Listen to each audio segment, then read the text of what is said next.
नमस्कार, मैं अभिषेक उपाध्याय। आप देख रहे हैं टॉप सीक्रेट। आखिरकार यूपी में एनडीए के साथ क्या होने जा रहा है? क्या एनडीए यूपी में बिखरने जा रहा है?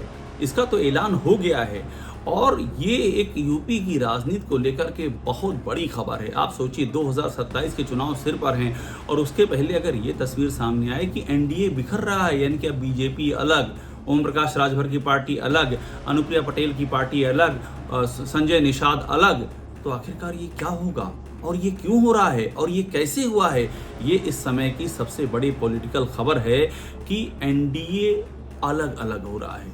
ये बात आपको और भी लोग बता देंगे, मगर हम आपको ये बताने जा रहे हैं कि ये हो क्यों रहा है, वजह क्या है। वो एनडीए जिसको इतनी मजबूती से बांध के रखा गया था, जिसने लगातार 2 बार बीजेपी रिपीट हुई है, 2017, 2022, इसमें बड़ी भूमिका रही है एनडीए की, जिसके चलते बीजेपी को वो वोट मिले हैं जो उसके परंपरागत वोट नहीं होते थे। वो क्यों बिखर रहा है? पहले आप ये कहानी समझ लीजिए कि हो क्या रहा है, फिर मैं आपको वो वजह बताऊंगा, वो जड़ बताऊंगा जिसके चलते ये बिखराव हो रहा है।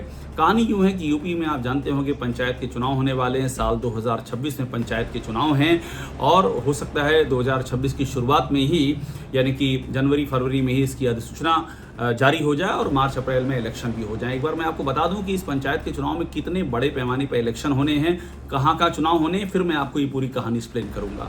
दरअसल ये त्रिस्तरीय पंचायत का चुनाव है। इसमें 57,691 ग्राम प्रधान, पंचायत सदस्य और क्षेत्र पंचायत सदस्य चुने जाएंगे। करीब 3200 जिला पंचायत, 75 जिला पंचायत अध्यक्ष और 826 ब्लॉक प्रमुख चुने जाने हैं। ग्राम प्रधानों का कार्यकाल साल 2026 में खत्म हो रहा है। 2026 से शुरुआत में ही ये अधिसूचना जारी हो सकती है, तो इसको लेकर के बहुत ज़्यादा कशमकश हो गई है। पहला ऐलान कहाँ से आया? पहला ऐलान आया अपना दल की ओर से। अनुप्रिया पटेल, अपना दल की मुखिया, उन्होंने क्लियर कर दिया कि हम नहीं लड़ने जा रहे हैं साथ में, हम अलग लड़ेंगे। हालांकि वो पिछली बार भी अलग लड़ी थी, लेकिन इस बार अलग लड़ने के मायने बहुत ही ज़्यादा अलग हैं। तो उन्होंने कहा है कि अपने कार्यकर्ताओं को कह दिया, उतरो मैदान में, कर शुरू तैयारी कर दो, बूथ स्तर पे मजबूत करना शुरू कर दो, अब अलग लड़ना है, बीजेपी के साथ नहीं लड़ना है। ओम प्रकाश राजभर पीछे नहीं है, वो भी यूपी सरकार में, योगी सरकार में कद्दावर मंत्री हैं, उनके पास तो पंचायत का विभाग है। उन्होंने भी कह दिया अपने सारे कार्यकर्ता तैयार हो जाएं, हम अलग लड़ेंगे, कहीं साथ नहीं लड़ेंगे।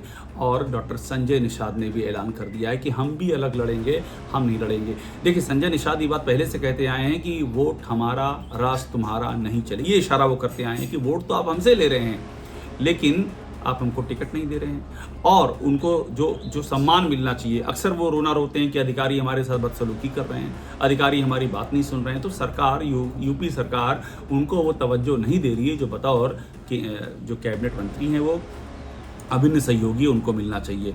तो अब ये तीनों जो ध्रुव हैं, ओम प्रकाश राजभर, संजय निषाद और अनुप्रिया पटेल, ये तीनों अलग होकर लड़ने जा रहे हैं। सोचिए 2027 के पहले क्या होने जा रहा है। क्योंकि ये जो पंचायत का चुनाव होगा 2026 का, इसको सेमीफाइनल माना जा रहा है, सेमीफाइनल। अब इस सेमीफाइनल में इससे दिशा तय हो जाएगी 2027 की, क्या दिशा होनी है। और ये उस दौर में हो रहा है जब जाति जनगणना एक बड़ा मुद्दा बन चुकी है, जब ओबीसी आरक्षण एक बड़ा मुद्दा है। 69,000 शिक्षक भर्ती के ओबीसी छात्रों को योगी सरकार आज तक रिजर्वेशन नहीं दे पाई है, उनका जो हक है। खुद अनुप्रिया पटेल ने ये मुद्दा उठाया कि उनको मिलना चाहिए, नहीं मिल सका। ओम प्रकाश राजभर ने मुद्दा उठाया, नहीं मिल सका। संजय निषाद ने मुद्दा उठाया, नहीं मिल सका। खुद केशव मौर्य ने, डिप्टी सीएम, उन्होंने कहा हम साथ हैं, लेकिन योगी सरकार नहीं दे पाई। तो ये भी कुल मिलाकर के एक बड़ा मसला हुआ जा रहा है। अब ऐसे में सवाल उठ रहा है कि अगर ये हो रहा है, और अगर क्यों लगाएं, ये तो हो ही रहा है, तो इसका असर क्या पड़ेगा? इसका असर सीधा पड़ेगा उन कोर वोटरों पर जो कि एनडीए के चलते बीजेपी के पाले में थे। और इसकी वजह मैंने आपसे कहा कि आपको ये तो कोई बता देगा कि ये हो रहा है, लेकिन ये क्यों हो रहा है, इसकी वजह समझिए। इसकी सबसे बड़ी वजह है सूबे की अगुवाई कर रहे सीएम योगी आदित्यनाथ के शासन का तरीका जो बताया जा रहा है। सीएम योगी आदित्यनाथ के शासन के तरीके में जो बातें सामने आ रही हैं कि जो दलित हैं, पिछड़े हैं, इन और अगड़ों में ब्राह्मण कैटेगरी है, ये अलग थलग अपने आप को महसूस कर रही है। आगरा में जिस तरह से करणी सेना ने उत्पात किया और जिस तरह से वहाँ रामजी लाल सुमन के घर के बाहर जिस तरह से हंगामा हुआ, उन पर अटैक करने की कोशिश हुई, गाड़ी के आगे टायर फेंके गए, करणी सेना के लोगों ने डबल बैरल की बंदूकें लहराई, तलवारें लहराई पुलिस की मौजूदगी में, उससे ये फीलिंग गई कि ये नहीं हो पाएगा और आप तो एक ही समुदाय विशेष को पूरी प्राथमिकता दे रहे हैं और उसके आगे कोई भी आपकी प्रायोरिटी में नहीं है। ये सवाल उठने लगा। बड़ी तादाद में ये माना जाने लगा कि बीजेपी का जो कोर वोट बैंक है, दलित है, ओबीसी है, ब्राह्मण, ये सब उससे छिटक रहा है। दलितों को बड़ी मुश्किल से बीजेपी ने जोड़ा था, अपने पाले में लाया था। अब जब दलित बनाम करणी सेना हो गया तो इसका इम्पैक्ट क्या होगा आप समझ लीजिए। तो वो भी एक तरह का एक अलगाव सा होने लगा। ओबीसी को उनका हक आरक्षण नहीं दिया गया, वो नाराज़गी ज़बरदस्त है उनमें, और वो कई बार कहने के बाद इलाहाबाद हाईकोर्ट के फैसले के बाद भी नहीं मिला। सवर्णों का हाल देख लीजिए, सवर्णों में EWS 69,000 में जो कोटा सरकार को देना चाहिए था सरकार ने नहीं दिया। ऐसे कितने वाक़ये हैं। बस्ती में आदर्श उपाध्याय का केस, वो लड़का जो कि पुलिस कस्टडी में जिस पे आरोप है कि पीट के मार दिया गया, उस मामले में इंसाफ नहीं हुआ।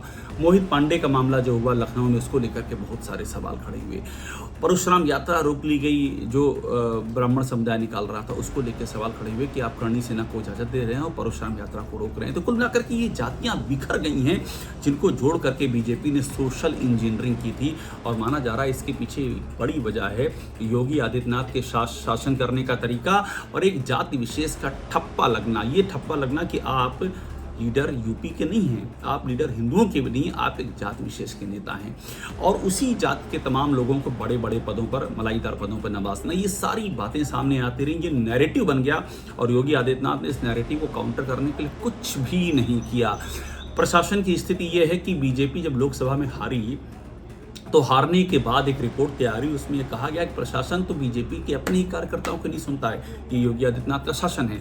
और जब बीजेपी के अपने लोगों की नहीं सुनी जाती तो सहयोगियों की क्या सुनी जाएगी।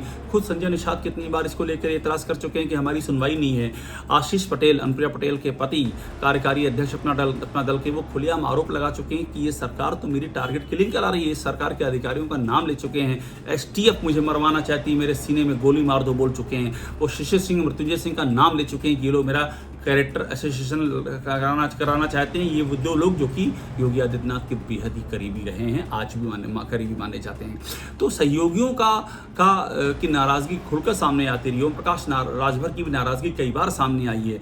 तो इस तरह से योगी आदित्यनाथ का शासन वो धुरी बन गया है, जिसके चलते आमतौर पर धुरी लोगों को जोड़ती है, लेकिन ये धुरी ऐसी है जो अलगाव पैदा कर रही है, जड़ों को काट रही है, जो बातें और जो आरोप सामने आ रहे हैं। और ऐसे में बीजेपी के लिए सबसे बड़ी चुनौती यही होगी कि 2027 के ठीक पहले 2026 में इतना बड़ा बिखराव होने जा रहा है और जड़ में वो सत्ता है, सत्ता का वो केंद्र है जो न सिर्फ उन सहयोगियों को बल्कि बीजेपी के अपने संगठन को भी लगातार आईना दिखा रहा है। और यही वो यक्ष प्रश्न है जो 2027 के लिए बीजेपी के सामने सबसे बड़ी चिंता का सबब बन गया है। टॉप सीक्रेट को देखते रहिए, लाइक कीजिए, सब्सक्राइब जरूर कीजिए।